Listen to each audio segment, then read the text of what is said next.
90 రోజుల కోర్సు పూర్తి చేస్తే చాలు 100% ప్లేస్మెంట్ సపోర్ట్ తో సాఫ్ట్వేర్ జాబ్ మీ సొంతం. వెంటనే కోడ్ జ్ఞాన్ డెస్టినేషన్ ని సంప్రదించండి. నమస్తే, వెల్కమ్ టు సుమన్ టీవీ. నేను కీర్తి. ప్రస్తుతం మనతో పాటు తోడు నీడ ఫౌండర్ రాజేశ్వరి అమ్మగారు ఉన్నారు. వీరితో ఈ రోజు కొన్ని విషయాల గురించి మనం డిస్కస్ చేద్దాం. అమ్మ నమస్తే. అమ్మా నమస్తే అమ్మా. ఈ మధ్య కాలంలో చూస్తున్నాము లవ్ పేరిట చాలా మోసాలు జరుగుతున్నాయి. అవును అవును. అయితే గర్ల్స్ కి ఎక్కువగా తెలియకపోవడం ఏంటి అంటే, ఒక అబ్బాయి ఎప్పుడే కానీ ట్రై చేస్తాడు, బాగా ట్రై చేస్తాడు, మళ్ళీ తను ఎలాగైనా గెలుచుకోవాలని ట్రై చేసి అవును అండ్ తనతో ఎలాగైనా ఫిజికల్ అవ్వాలనే చూస్తారు ఎవరైనా. అవును అవును. సో దాన్నే ఇప్పుడు దానికి ప్రేమ అనే పేరు పేరు పెట్టారు. పెట్టారు. అవును. అయితే ఇలా మోసపోతూ ఉండే దాన్నే ప్రేమ అని అనుకోవచ్చా అసలు? అసలు ప్రేమ అనే దానికి అర్థం తెలియదమ్మా జనాలకి ఈ రోజుల్లో. చెప్పాలంటే అసలు ఈ రోజుల్లో ప్రేమ అనేది ఏది, it is only an infatuation. అంటే ఆకర్షణ. అందంగా ఉంటే ఆకర్షిస్తాం సహజంగా. పువ్వును చూసి చుమ్మెది ఎలా ఆకర్షణకు లోనవుతుందో అట్లాగే అందమైన అమ్మాయి చూస్తే మగవాడు ఆకర్షణకి లోనవుతాడు. ఆ అందాన్ని ఎలా అయినా తన స్వంతం చేసుకోవాలనుకుంటాడు. తన స్వంతం చేసుకోవాలనుకొని స్నేహం చేస్తాడు, ఏదేదో చెప్తాడు, ఏదో రక్తాక్షరాలతో రాశానో అదో ఇదో ఏదో రకరకాల మాటలు మాట్లాడతాడు. ఒక్క విషయం చెప్తా నేను, ఇలా మాట్లాడేవాడు నన్ను పటాయించడానికి ట్రై చేస్తున్నాడు అన్న భావంతో చూడు, నువ్వు దగ్గరికి వెళ్ళవు. ఆ భావంతో చూడకుండా వాడు నా వెంట పడుతున్నాడు, నాకు ఫోన్లు చేస్తున్నాడు, నాకు మెసేజ్లు పెడుతున్నాడు అని అనుకున్న నాడు నువ్వు టప్పని పడిపోతావు. ఒక యాంగిల్లో ఆలోచిస్తున్నావు నువ్వు రెండో యాంగిల్లో ఆలోచిస్తే నువ్వు టెంప్ట్ కావు. మనం ఏదైతే టెంప్ట్ అవుతామో ఆ యాంగిల్కి వెళ్తున్నావు. ఏమో వాడు నన్ను పటాయిస్తున్నాడేమో, వాడు నన్ను లవ్ చేశానని చెప్తున్నాడు, అది ఎంతవరకు నిజమో అంచేత అలాంటివి ఎందుకు నేను నమ్మాలి, అలాంటి వాడి దృష్టిలో నేను ఎందుకు పడాలి అని నువ్వు స్ట్రిక్ట్గా ఉండి వాడి చూపులో నువ్వు చూపు కలిపినప్పుడు నువ్వు కళ్ళు సిగ్గుతో తలదించుకున్నావు అంటే వాడికి పడుతున్నావు అని అర్థం. అంచేత అలా కాకుండా నువ్వు ధైర్యంగా మాట్లాడితే వాడు కూడా దూరం వెళ్ళిపోతాడు. అంచేత మనం ధైర్యంగా ఉండడం నేర్చుకోవాలి. వాడు నన్ను పటాయించడానికే ప్రయత్నం చేస్తున్నాడు, నాతో ఫిజికల్ రిలేషన్ వాడు కోరుకుంటున్నాడు. ఈ ఫిజికల్ రిలేషన్ కావాలనుకున్నవాడు పెళ్లి చేసుకోడు. పెళ్ళైతే పెళ్ళయ్యేదాకా ఆగమని చెప్పు, నన్ను పెళ్లి చేసుకుంటావా, రా మా పేరెంట్స్తో మాట్లాడు.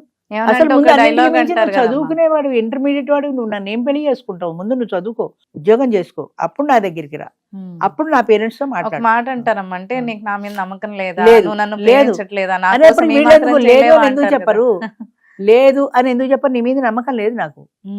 నువ్వు నమ్మకం ఉంటే నువ్వు చేసి చూపించి అప్పుడు నమ్ముతాను. నువ్వు డిగ్రీ పాస్ అవ్వు, నువ్వు ఉద్యోగం సంపాదించు, అప్పుడు నేను నమ్ముతాను. ఏమీ లేకుండా బోర్డు ఇంటర్మీడియట్ కి తలదు వేసుకుని నా మీద నీకు నమ్మకం లేదా అని సినిమా డైలాగ్ చేయలేను చెయ్యను కూడా ఎప్పుడు అని జవాబు చెప్పే స్థాయికి ఆడది రావాలి. వీళ్ళు పెరగాలి, వాళ్ళు కాదు. వాళ్ళ బలహీనత అది. వాళ్ళు ఏదో ఒకటి ట్రై చేస్తారు. నువ్వు తాపితే అదేదో సినిమాలో చెప్పినట్టు మా వీధిలో ఒక అమ్మాయి ఇచ్చింది అని అదేదో చిరంజీవి పాట ఉంది అలాగా. ఇది కాదంటే మళ్ళీ ఆటోమేటిక్ గా చాలా ఈజీగా ఇంకో అమ్మాయి దగ్గరికి వెళ్ళిపోతాడు వాడు. అంచేత అది వాడి సహజ లక్షణం. తుమ్మిద మారినట్టుగా పూల మీద మారినట్టుగా మారడం అనేది వాడి సహజ లక్షణం. అది దానికి నువ్వు అట్రాక్ట్ కాకూడదు. నువ్వు చదువుకో, నువ్వు ఉద్యోగం చేయి, అప్పుడు మా వాళ్ళని ఒప్పిస్తే నేను పెళ్లి చేసుకుంటా. పెళ్లి చేసుకోకుండా నీ జోలికి రాను, నీ దరిదాపులకు కూడా రాను, నా కోసం ట్రై చేయొద్దు. నువ్వు నా కోసం ట్రై చేస్తే నేను కంప్లైంట్ ఇస్తాను మీ వాళ్ళకో మీ లెక్చరర్కో ఎవరికో. జాగ్రత్త, నువ్వు ఎందుకు వారిని ఇవ్వవు.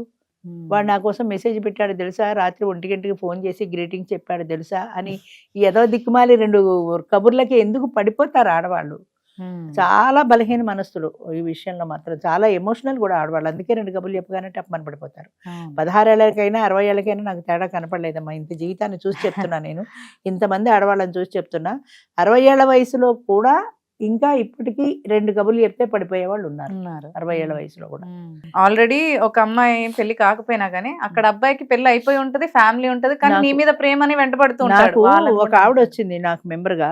ఆవిడ కథ ఏం చెప్పిందంటే, ఆవిడ కాలేజీలో చదువుకునే రోజుల్లో వాళ్ళిద్దరూ ప్రేమించుకున్నారు, పెళ్లి చేసుకుందాం అనుకున్నారు. కానీ వాళ్ళ కులాలేవో అడ్డొచ్చాయి, పెద్దవాళ్ళు ఒప్పుకోలేదు. వాడికి బలవంతంగా వాళ్ళ చుట్టాలమ్మాయినో వేరే అమ్మాయినో ఇచ్చి వాడికి పెళ్లి చేసేసారు.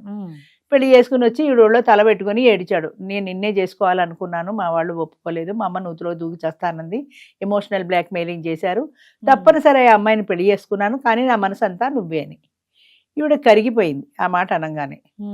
పోన్లే, అయింది ఏదో అయిపోయింది, నీకోసం నేను జీవితం అంతా ఇలాగే ఉంటానని చెప్పింది వాడితో. అయ్యో చెప్పింది.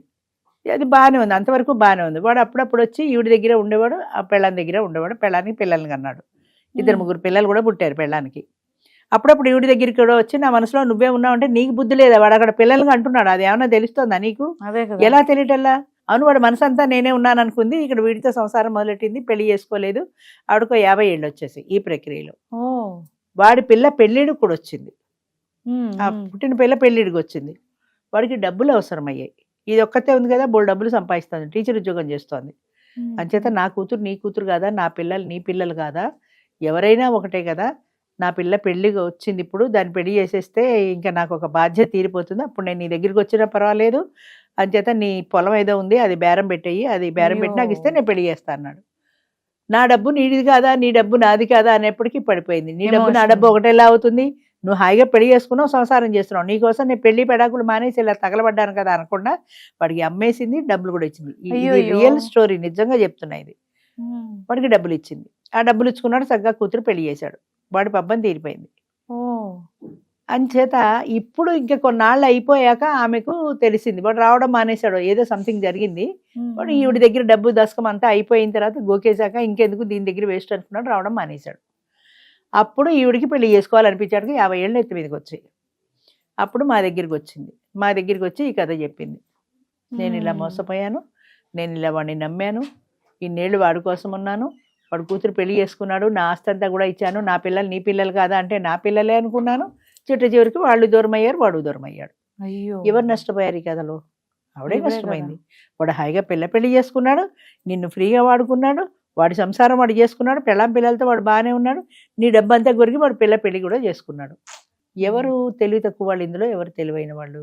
ఇంతకాలం మోసపోయింది అంటే పెళ్లి అయినప్పటి నుంచి వస్తున్నాడు, అప్పుడప్పుడు మల్లెపూల దండ తీసుకుని వస్తున్నాడు కదా, అంచేత వాడు వస్తున్నాడు, నా మీద ఎంత ప్రేమ అనుకుందే గానీ మోసం ఉందని అనుకోలేదు ఆవిడ. ఆ యాంగిల్లో ఆలోచించలేదు అసలు, నా మీద ప్రేమ కాబట్టి నా దగ్గరికి వస్తున్నాడు. వాడు బొంద ప్రేమ అయితే ఆ ప్రేమతో దూరంగా ఉండి మాట్లాడాలి, మనం మల్లెపూల దండ దూరంగా ఉండి మాట్లాడాడు, అదే ప్రేమ, అది ప్రేమ కాదా? ఆవిడ శుభ్రంగా పిల్లలు కన్నాడు, పిల్లలతో ఉన్నాడు, పెళ్లి చేశాడు, నీ దగ్గర డబ్బులు గుంజాడు, ఇన్ని చేస్తుంటే కూడా అమ్మాయికి అసలు అర్థం కాలేదు, ఎలా తెలియలేదు? 50 ఏళ్ళు వచ్చి రిటైర్మెంట్ ఇచ్చే వయసు వచ్చిన తర్వాత ప్రపంచ జ్ఞానం ఉండద్దా మనిషికి? ఇలాగ మోసపోయిన వాళ్ళు ఎంతమందో. హాయిగా వాడుకున్నాడు, వాడి పని వాడు పబ్బం గడుపుకున్నాడు, వెళ్ళాడు. చివరికి ఎవరు నష్టపోయారు? 50 ఏళ్ళు వచ్చి పెళ్లి పెడాకు లేకుండా నువ్వే నష్టపోయావు. మీ రిలేషన్ తెలిసిన వాడు ఎవడు నిన్ను మళ్ళీ పెళ్లి చేసుకోరు, అంతే కదా. అంచేత ఎప్పుడు కూడా జాగ్రత్తగా ఉండవలసింది ఆడదే. అందుకే మన వాళ్ళు పూర్వీకులు సామెత చెప్తారు చూడు, అరిటాకు వెళ్ళి ముళ్ళు మీద పడ్డా, ముళ్ళు వచ్చి అరిటాకు మీద పడ్డా, అరిటాకే నష్టం అంటారు. అరిటాకు లాంటిది ఆడదే. వాడొచ్చినా నువ్వు వెళ్ళినా నష్టపోయేది నువ్వే, వాడు కాదు. వాడు మగాడు మహారాజు అని దులుపు పూసుకుని చొక్కా వేసుకుని వెళ్ళిపోతాడు వాడు. కానీ నష్టపోయేది జీవితంలో నువ్వు అన్నది. ప్రతి క్షణము నేను ఆడదాన్ని, జాగ్రత్తగా నేను ఉండాలి, ఏ ఆడదైతే ఉండాలా అని అడుగుతారు ఇప్పుడు జనరేషన్. కానీ నష్టం నీకే. మొన్న ఎప్పుడో టీవీలో ఇంటర్వ్యూ చూశాను, ఒక డాక్టర్ చెప్పింది 18-25 మధ్య వయసులో అబార్షన్ కోసం వచ్చేవాళ్ళు ఎక్కువ అని. అన్మ్యారీడ్ వాళ్ళు మెయిన్లీ, వాళ్ళకి మ్యారేజ్ అవ్వదు, ఎవరితోటో లివ్ ఇన్ రిలేషన్ ఇంకోటో ఉంటారు, కడుపు వస్తుంది. వస్తే ఇప్పుడు వాళ్ళకి తెలిస్తే ఇది గొడవ కాబట్టి అబార్షన్ కోసం వస్తారు. ఈ ఏజ్ లో ఈ ఏజ్ లోనే 18-25 మధ్య వయసులోనే ఈ అట్రాక్షన్స్ కూడా ఎక్కువ ఉంటాయి. ఆ కంట్రోల్ చేసిన కెపాసిటీ కూడా తక్కువ ఉంటుంది. 2 మాటలకి పడిపోయే నైజం కూడా ఈ వయసులోనే ఉంటుంది. అదే 25 ఏళ్ళు 30 ఏళ్ళు వస్తే వాళ్ళు కూడా కాస్త వెన్నుముద్రి ఇలాంటి మోసాలని తెలుసుకునే పరిజ్ఞానం వస్తుంది. అప్పుడు కంటే ఈ వయసులో చాలా డేంజర్. అంచేత ఈ వయసులో ప్రతి క్షణము పిల్లల్ని అహర్నిశలు కనిపెట్టుకుని ఉండాలి. ఎక్కడ కనిపెట్టుకుని ఉంటారు? వాళ్ళు కాలేజీలు, చదువులు, ఉద్యోగాలు, ఎక్కడెక్కడికో వెళ్ళిపోతారు, ఎక్కడో ఎవరితోటో లివ్ ఇన్ రిలేషన్లో ఉంటారు. ఇది మనకి తెలియక ఇక్కడ మనం అమ్మాయికి సంబంధాలు చూస్తూ ఉంటాం. ఈ సంబంధం బాగుంటే ఆ లివ్ ఇన్ రిలేషన్ వాడికి గుడ్ బై చెప్పేసి వచ్చేస్తారు, వీడిని పెళ్లి చేసేసుకుంటారు. అందరూ అలా ఉంటారని చెప్పట్లా, అలా చేసేవాళ్ళు కూడా ఉన్నారు కదా. అంచేత ప్రతి క్షణము మోసపోకుండా ఉండవలసింది ఆడదే, ప్రతి క్షణము జాగ్రత్త పడవలసింది ఆడదే. అంటే నేను జాగ్రత్తగా ఉండాలి అనే భావన వీళ్ళకు ఉంటే, ఏం పోయిందిలే ఇంటికి వచ్చి సబృద్దుకు స్నానం చేస్తే పోయే అనుకునే వాళ్ళకి మనం ఏం చెప్పలేము. అందుకని జీవితంలో కట్టుబాటు ఉండాలి, క్యారెక్టర్ ఉండాలి, అది నిజాయితీ ఉండాలి, మనోనిగ్రహం ఉండాలి. ఇవన్నీ ఉంటేనే మనం స్ట్రాంగ్గా ఉండగలుగుతాం, లేకపోతే ఉండలేం కదా.